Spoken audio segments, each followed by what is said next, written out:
بدون مقدمات. اليوم جبت لكم اسهل واسرع حلوى ممكن توجديها للعيد بدون فرن، وكتجي لذيذه وراقيه شكلا ومذاقا وبمكونات بسيطه. ندوزو المقادير وطريقه التحضير. بالنسبه للمكونات، انا عندي هنايا كاوكاو بلدي اللي حمرته في الفران بقشورو وطحنته.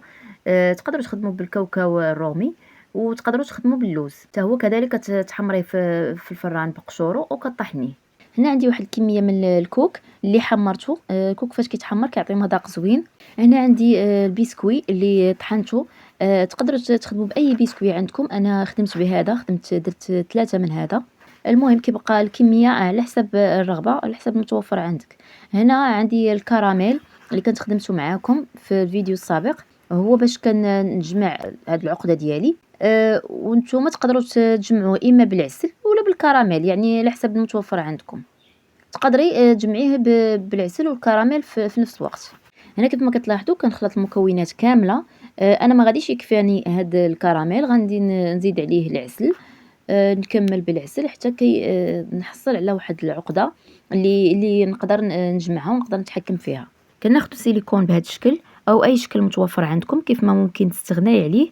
كتاخدي شويه من العقده، كتحربليها كيف ما وريتكم، وكتدخليها الثلاجه حتى تشد راسها مزيان، وتغطسيها في الشوكولات وتزينيها بخطوط الشوكولات، او تزينيها بهذه الطريقه اللي غنخدم معاكم. بالنسبه الا كنتي غتخدمي بالسيليكون فاي شكل عندك تخدمي به، سواء شكل ورده ولا شكل قليب اي شكل عندك تخدمي به.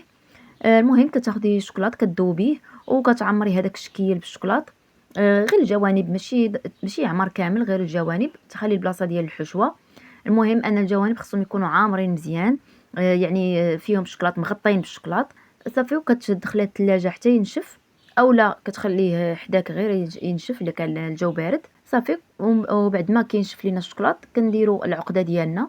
نحاولوا ما نضغطوش بزاف باش ما يتهرش لنا الشوكولات. صافي، ملي كنكمل الكميه كامله كنغطيه بالشوكولات وكنخليه ينشف مزيان. صافي، وكنزولو بسهوله. كنغطسو النص ديال الحلوى في الشوكولات بهذا الشكل، وكناخدو بابي الومنيوم ولا بابي كويسون. انا عندي بابي كويسون هو اللي غادي نديرو، وكنكمشوه وكنوضعوه فوق الحلوى بهذا الشكل كيف ما كتلاحظوا. صافي، كندخلوه الثلاجه حتى يبرد، اولا الا كان الجو بارد فكنخليه ينشف تماما. كيف ما لاحظتوا بعد ما نشفات تماما كنحيد الزوائد ديال الشوكولات بالموس باش تجيني الحلوى مفينيه. صافي، وكنزول ليه الكاغط بكل سهوله. كيف ما كتلاحظوا كنزينوا الحلوى ديالنا بورق الذهب. كندير ليها بحال اون سانتور في الوسط ديال الحلوى، كتعطيها شكل انيق وراقي. صراحه هذه الحلوى كتجي زوينه شكلا ومذاقا. جربوها وردوا عليا في التعاليق. نتمنى الفيديو ديال اليوم يكون نال الاعجاب ديالكم واستفدتوا. شكرا على حسن المتابعه والى اللقاء.